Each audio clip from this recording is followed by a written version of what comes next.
Afghanistan, the graveyard of empires, or so the saying goes. Is it because the Afghans are masters at hiding in caves and surprise attacks on invading armies? Or do they have a secret weapon that neutralizes their enemy's military advantage? Welcome to the In-Between.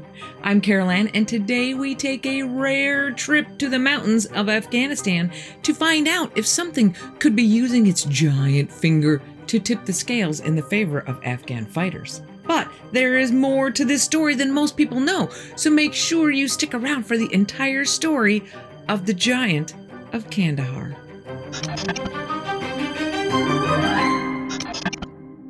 I'm not kidding when I say that Afghanistan is the graveyard of empires.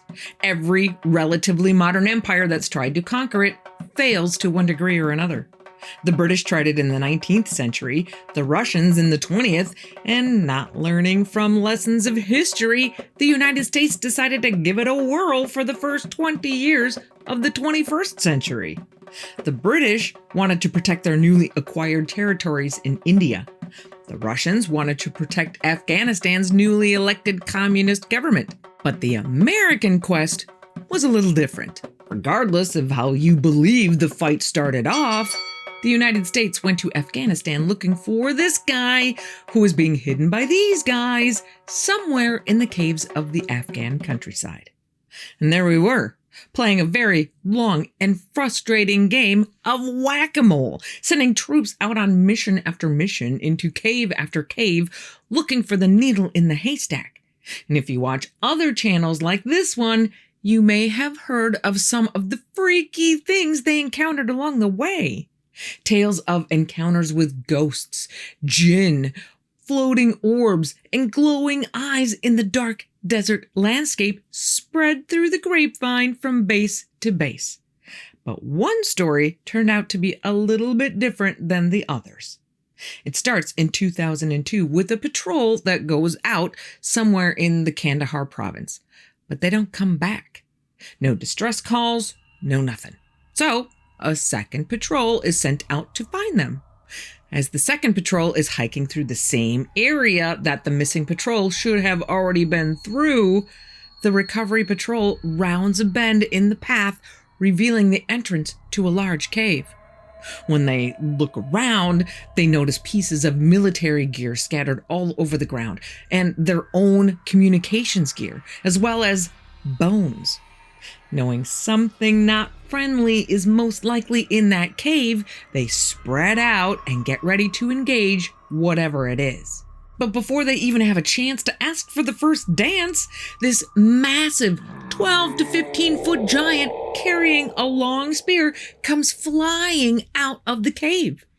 They can't believe what they're seeing. A giant? This isn't real. But Dan, the soldier closest to the cave entrance, starts shooting at it. Confusion ripples through the other soldiers, but their training kicks in, breaking them free from their shock, and all open fire on this impossible behemoth in front of them.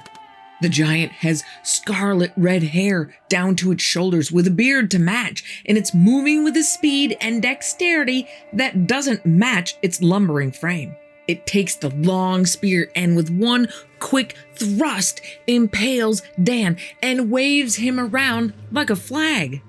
Shouts of "Shoot him in the face! Shoot him in the face!" rise up as each soldier takes new aim at the creature's head. Armed with M4s, 308s, and Barrett 50s, the fight was over in less than 30 seconds, with the giant falling to the ground, dead. 2 helicopters arrive at the scene, one of them dropping cargo netting. The soldiers somehow manage to maneuver this monster onto the netting where they can see that the giant has 6 fingers on each hand, 6 toes on each foot, and 2 rows of teeth. This Titan-sized man is scooped up by one of the helicopters, and the other scoops up the remaining soldiers. Each patrol member is, of course, debriefed and has to submit an action report, which is their written account of what happened that day.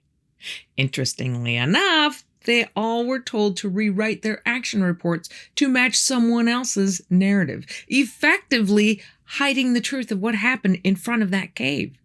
And they each were made to sign non-disclosure agreements, swearing they would never speak of what actually happened or what they witnessed that day.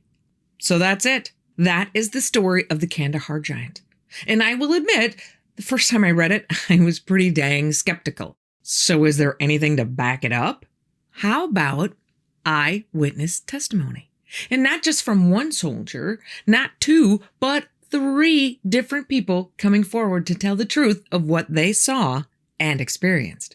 And just so you know, the full versions of the interview clips you are about to hear will be linked in the description below so you can check them out for yourself.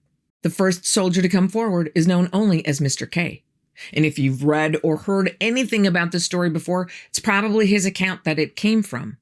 Author and researcher L.A. Marzulli had a chance to interview him for his documentary, Watchers 10 DNA, and get his story officially on the record. It was a man at least 12 to 15 feet in height. This is a monster. Red beard, then his hair was longish, past the shoulder, a scarlet red, and Dan runs at him and starts shooting, which broke all of us into the reality. And he is able to bring the receipts by providing extra details that are left out of most versions of the story. And the nails were weird because if you see somebody that ever has, I don't know what it's called, but it's like a fungus on the nails, how they get pointy and they're like gnarly, that's what they look like. And apparently, it smells bad enough to make a grown man cry. It smelled worse than a skunk. The corpse that's been around for a while. But Mr. K isn't the only soldier to come forward about what really happened in the mountains of Kandahar. We also have the account of Mr. D, a special ops soldier in Kandahar around the same time. When you first hear it, you're thinking like, this has got to be a joke. This has got to be a hoax. But then after things go down a certain way and you keep hearing it, you start to realize it's not a joke. But wait, there's more. We also have the account from the pilot of the AC-130 airplane that transferred the Giant's remains from the base in Kandahar to another base in Qatar. He was stationed in Qatar, and his job was to fly this AC-130 around, delivering people or supplies to wherever they needed to be.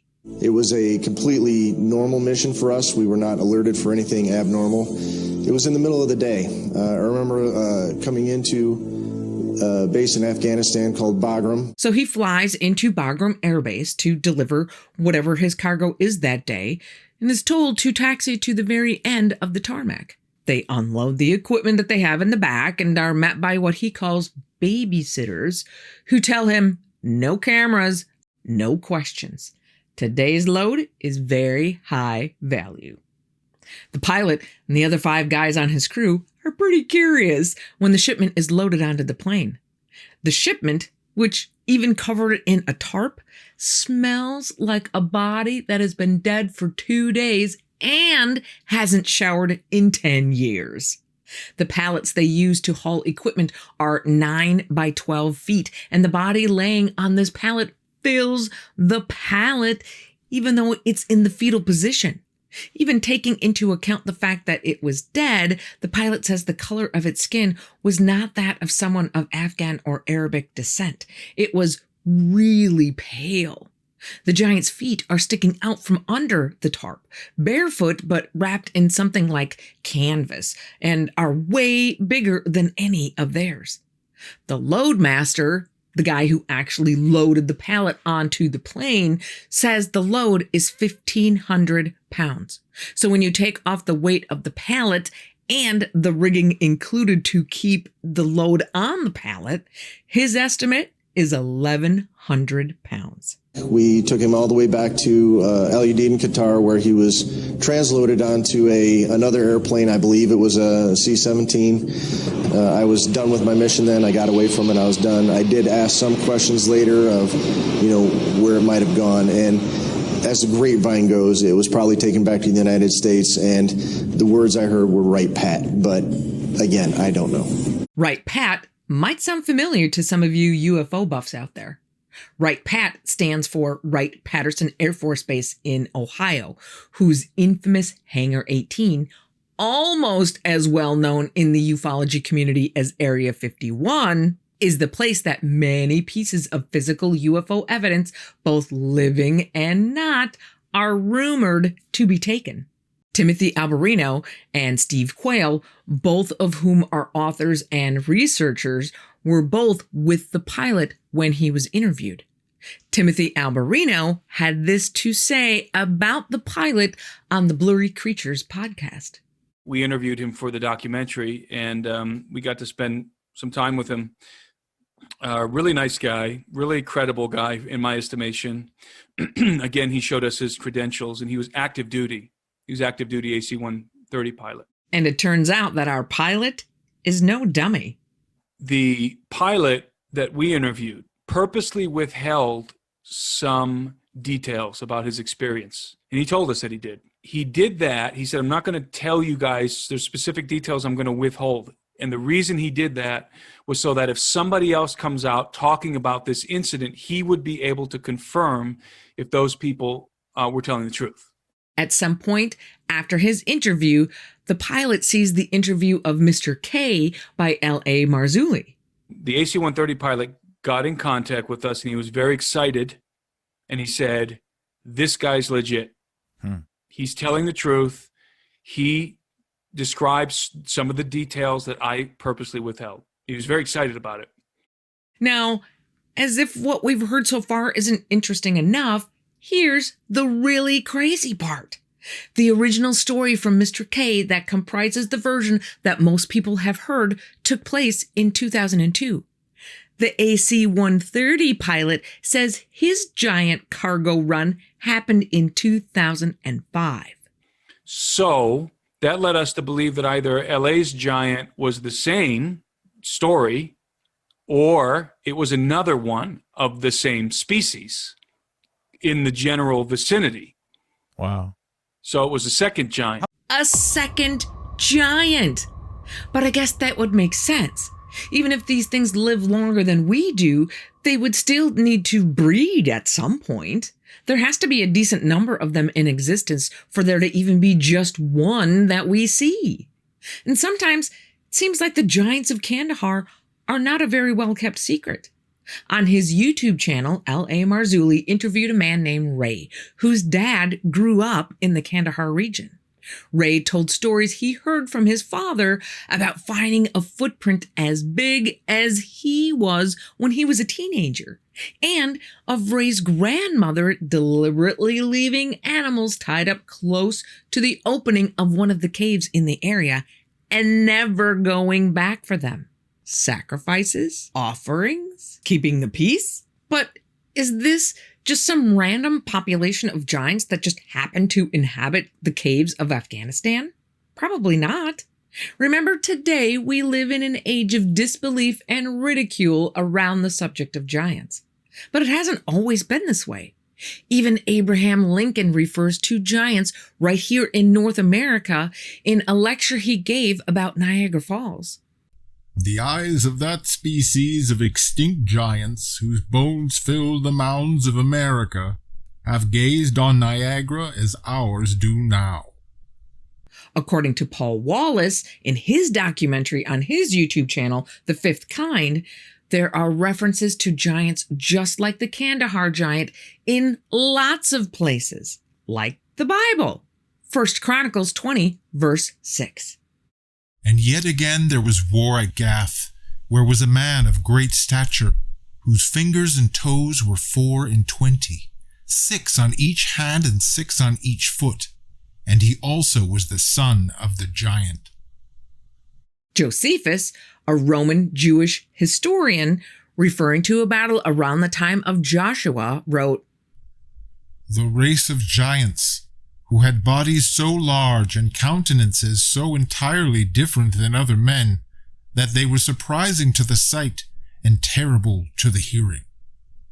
The Peruvians have stories about red-headed giants arriving on rafts of reeds, some so tall that the Peruvians would only reach to their knees. The Paiute people of western United States also have a legend about giant red-haired people who arrived in boats of reeds. Interestingly enough, in 1911, 3 10-foot tall red-haired skeletons were found in Lovelock Cave in Nevada. And in the Allatoona Mountains of Georgia in 1939, archaeologist Robert Wauchope discovered an ancient settlement of human-like beings, but with big heads. In 1947, an archaeologist for the Smithsonian excavated the entire site, finding more than 1,000 skeletons, all with really big heads. In fact, and this blows me away, giant humanoid skeletal remains have been found in Missouri, Ohio, West Virginia, Iowa, California, and Pennsylvania. These remains used to be housed at the Smithsonian, but have since been repatriated. Interesting. To whom were they returned exactly? I've traveled all over this country, and never once have I seen any of these states advertise their giant skeletons. I would think that would be a pretty good moneymaker for their museums. Do they really have them? Or is this a line the Smithsonian is feeding us? Episode for another day. Ferdinand Magellan, the famous explorer, saw them in 1520 near the harbor of San Julian. He and his crew roll up on a red-haired giant that stands nearly 10 feet tall with a voice like a bull. And his logs show that he and his crew actually captured 2 giants and tried to bring them back to Europe. Unfortunately, the giants got sick and died and had to be buried at sea. 58 years later, giants still roamed San Julian. None other than Sir Francis Drake, the guy known for circumnavigating the globe in one shot, recorded encountering several red-haired men who stood over 9 feet tall. And many more explorers and sailors have also reported seeing giants roaming that area. Sometime during World War II, the Navy was building a new airstrip on its base on one of the Aleutian Islands southeast of Alaska. During construction, the Seabees, or Navy construction guys, flattened a few hills with their bulldozer and found human remains inside. They cleared a little more and found an ancient graveyard containing the bones of giants, with skulls that measured 2 feet from their bases to their crowns. That would put these colossal beings at 12 to 14 feet tall. And the stories go on and on. Have you ever heard of any of these before? I haven't. So here is the question I pose to you today. With all of this technology surrounding us, making it easier than ever to access information from every part of the world, are we smarter or better off than we were? Can we be better off, make moves to be a better people, if our history is hidden and the information given to us is being sanitized by faceless organizations because, well, giants don't exist? How can we learn from our history if we don't know our history? We can't. Maybe that's the point. Holy buckets. This one was a real eye-opener on just how much information is out there that no one ever talks about. I don't know about you, but I'm leaning toward believing the original diaries of Ferdinand Magellan and Sir Francis Drake telling me that giants do exist, rather than the anonymous bureaucrats working in basements telling me that they don't. If I have successfully whet your appetite for more truth-finding deep dives, click right here for a hefty helping of enlightenment. Be careful out there, and I will see you here again on the In-Between.